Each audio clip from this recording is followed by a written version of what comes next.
Very important elections, in fact, are taking place at this moment in Bangladesh. The counting is on. This is the 12th general election in the country. Now, this is happening amidst the boycott and the strike by the main opposition party. The result, voter turnout at a dismal 40%.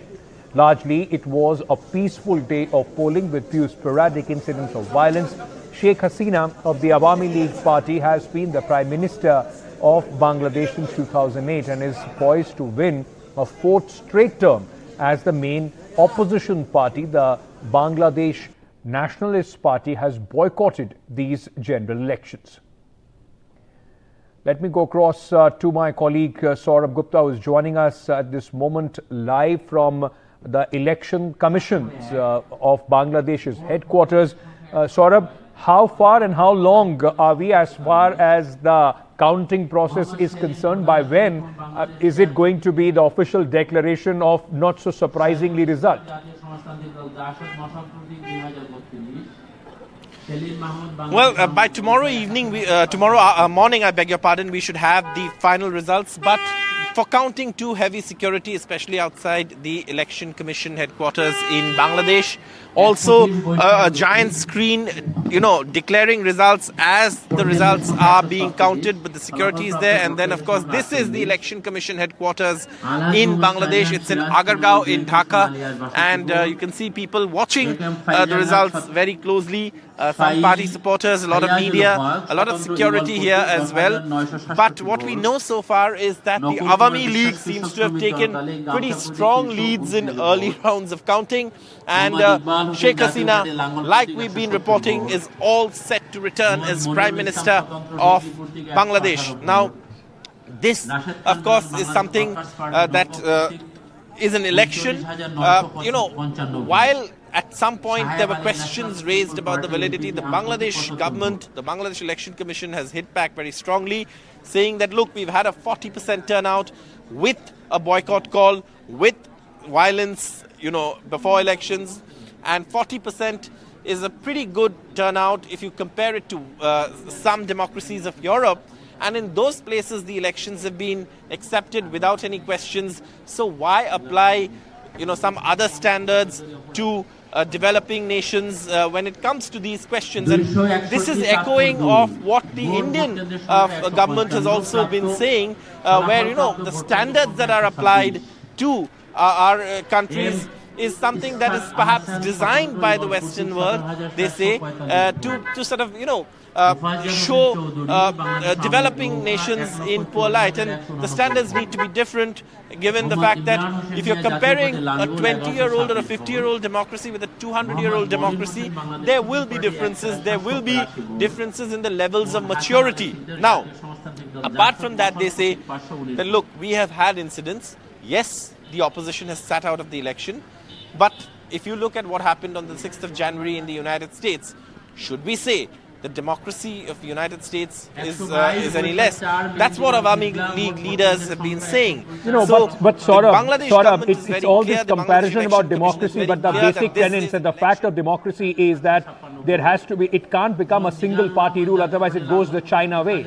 At this moment, Bangladesh is at the precipice of that kind of a historic movement. I mean, a fourth straight term. There have been allegations of high-handedness as far as the current government is concerned. How much of a legitimacy as these elections are being seen as within the populace in Bangladesh, that remains very important.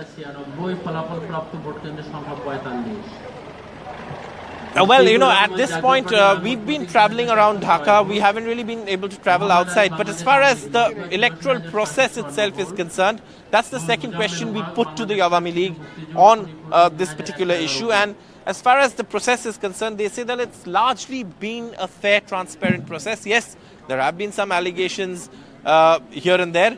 But they say that, the complaints or the incidents that have taken place are insignificant. Now, we've restricted ourselves to the national capital of Bangladesh, Dhaka. And we've not been able to travel to other centers, for example, like Chattogram or, other places like, say, Kumilla. Okay.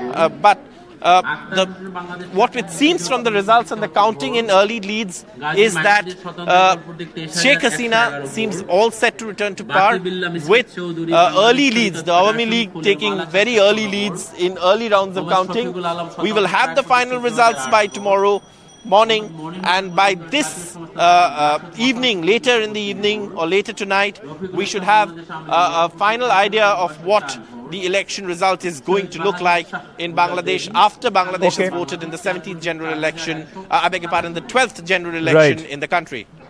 Saurabh, thank you for joining us with all those live updates on this very important election. I'm being joined at this moment by Veena Sikri, former India High Commissioner to Bangladesh. We are also being joined by Wahid Farooqi, editor, BD Views, journalist in Bangladesh. I welcome both of you on the broadcast. Mr. Farooqi, I want to start with you first. How is this entire electoral process a very important one at this moment, where it seems that the conclusion or the result is a foregone conclusion? It is going to be again a term for Sheikh Hasina. She is going to be the Prime Minister for the 5th time, 4th straight term for her party. How is this entire election, from the boycott to now, is being seen within Bangladesh? Thank you for honoring me to talk with NDTV, India's renowned television channel. I'm to say Bangladesh is crossing a historic moment now, and after 5 years tenure of the incumbent Awami League government, the Election Commission had declared schedule on last 15 November, and today, 7 January, the major backdrop of the election is major parties of Bangladesh, including BNP, have boycotted the election. Actually, the opposition parties have been continuing movement for several years, demanding the election time neutral government, but the government paid no heed to their demand. The frontline leaders of the opposition parties have arrested in last couple of months, which gave the parties another ground to boycott the elections. On the other hand, the government was talking about the constitutional obligations behind holding the election. They also rejected the opposition's demand of restoring category government system. So the election campaign was going on, was failed to connect the people. The opposition parties also carried out mass connect and leaflet distribution program to discourage people about the election. Today, we saw that the election took place in Bangladesh, the significantly low voter casting. Right. According to the media reports, it had been 30 to 40%. Although the ruling alliance made all-out efforts to ensure maximum presence of the voters, but they made it happen only the handful constitutions. Different news of rigging and irregularities also come up from the polling centers. We're expecting to get final comment to the election commission. Voters are being counted now, and the final result will be available within hours. Although it's quite certain, and ruling Awami League has secured victory with outright majority. Okay, stay on with me, sir. Ms. Sikri, if I may bring you in at this moment before we come to the India question and what kind of an impact it is going to have. But the fact remains, ma'am, that do you see Bangladesh turning into this one-party state, with many of the activists and the opposition in the country have been alleging? No, I don't think so. I think the people of Bangladesh are very dynamic. They love their democracy, and they have their own affiliation to different political parties. I don't see this affiliation going anywhere. I think after the election, the opposition should continue to be active. The BNP had every opportunity to participate in the elections. Actually, their stand that they took, that they would not participate in the elections because the caretaker system was not being followed, was really out of date, because the Supreme Court had declared the caretaker system unconstitutional many years ago. So to expect that now you would, the constitutional amendment had also been done to do away with the caretaker system of government. But to now say that we will not participate until there's a constitutional amendment and you bring in the caretaker government, it was unreal. So there were probably some other reasons for their non-participation. And I'm sure that many of the BNP regretted the non-participation. I think at least 30 or more BNP candidates took part as independents. Let's see how they do in the elections, how they fare. We will know the results by tomorrow morning. So it's not as if there was unanimity on the BNP not participating. There were a number of small parties formed also over the last few months and years. Okay. So a number of 26, 27 parties took place. I think the political activity will continue in Bangladesh. I cannot imagine that in Bangladesh you will not have political activity. Okay. The Jamaat-e-Islami should have taken part, but they had a constitutional problem with their constitution versus the constitution of Bangladesh. Right. And the courts debarred them from participation. So I think that the election has taken place. 40% turnout is average. It's good. It's not too low. It's certainly not high at all. But it shows that there is a support for what Prime Minister Sheikh Hasina is doing, and those people have come Right, out and but voted. it's anything less than 50% is that half of your population, eligible voters, are not even coming out and vote for to exercise their franchise in this election. On that account, Mr. Faruqi, post the election result, do you see any challenge, protest, or questions on the acceptance as far as the new government is concerned? No, I think Awami League is a very popular party. Almost 15 years they are ruling continuously in Bangladesh, and they have many supporters, and they are a very popular party. And I think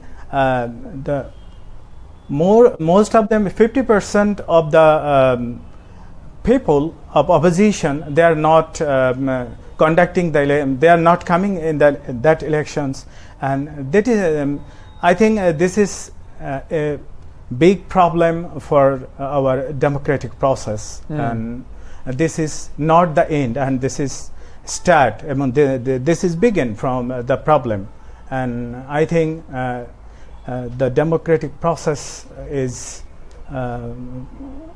very important for our future Bangladesh, and right. We don't know what happens tomorrow. Okay.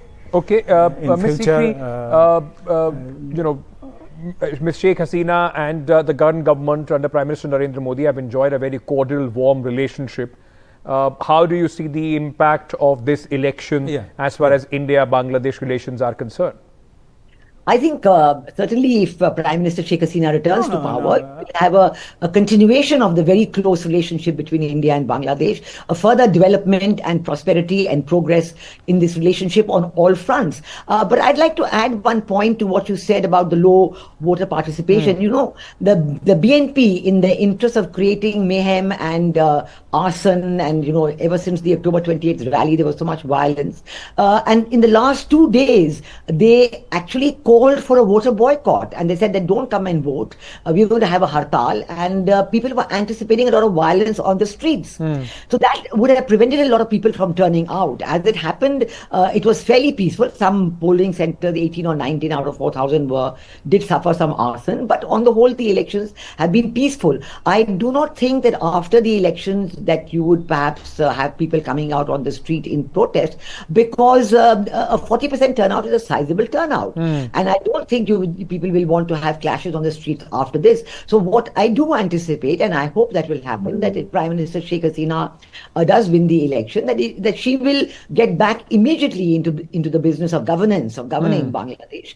And with that, her foreign policy priorities, all that will come back into play. She will certainly look at the economy very closely, because there are economic problems that Bangladesh is facing in the post-COVID pandemic phase, but that many other countries are facing. So I think that the bilateral relationship with India will grow from strength to strength.